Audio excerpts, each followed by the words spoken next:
अस्सलाम वालेकुम।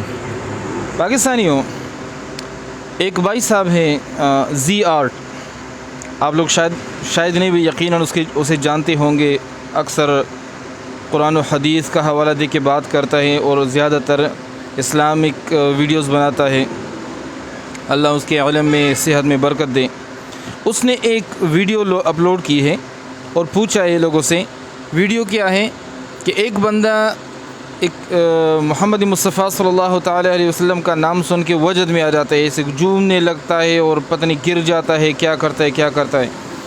उसने पूछा है कि ये क्या हकीकत में ऐसे कुछ हो सकता है?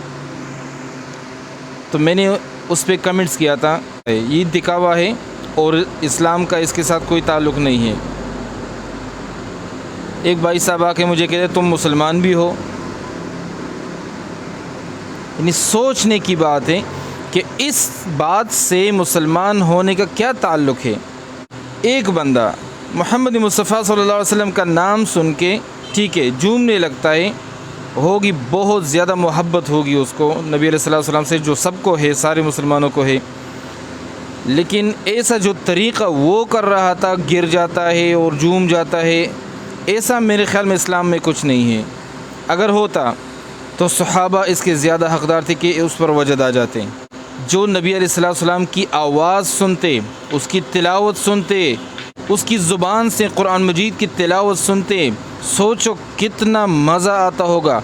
अगर हम इधर अरबी क़ारी की तिलावत सुने, हमें कितना अच्छा लगता है, और अगर नबी अलैहिस्सलाम ऐसी तिलावत फरमाए और आदमी उसको सुने तो सोचो कितना वजद आ जाता होगा। तो सहाबा पर तो ऐसे कुछ नहीं हुआ था और ना कोई मैंने सुना है कि सहाबा पर ऐसे वजद आ जाता। तो आज 1400 साल बाद एक आदमी पर ऐसे कैसे वजद आ सकता है? मुझे इसकी समझ नहीं आई। मैंने अपना पॉइंट ऑफ व्यू दे दिया कि इस्लाम में इसका कोई नहीं है। मुझ पर भी फतवा लग गया कि तू काफिर है। यार ये कुफ्र इतना आसान है, इस्लाम से निकलना आप लोग की नज़र में इतना आसान है। शुक्र है कि अल्लाह ने इस्लाम को आप लोग के हाथ में नहीं दिया, वरना तो सारी दुनिया को काफिर बना लेती, आप अकेले जन्नत में चले जाते। हद होती है हर चीज़ की। जहाँ पर नबी सल्लल्लाहु अलैहि वसल्लम की सुन्नत और उस इत्तिबा की बात आती है तो हम पीछे हट जाते हैं कि हम दुनियादार हैं, और जहाँ पर नामो नमूद की और नुमाइश की बात आ जाती है तो कहते हैं हाँ मैं वजद में आया था, मैं मुसलमान हूँ। दिखावा है। हम सारे आजकल मुनाफिक हैं।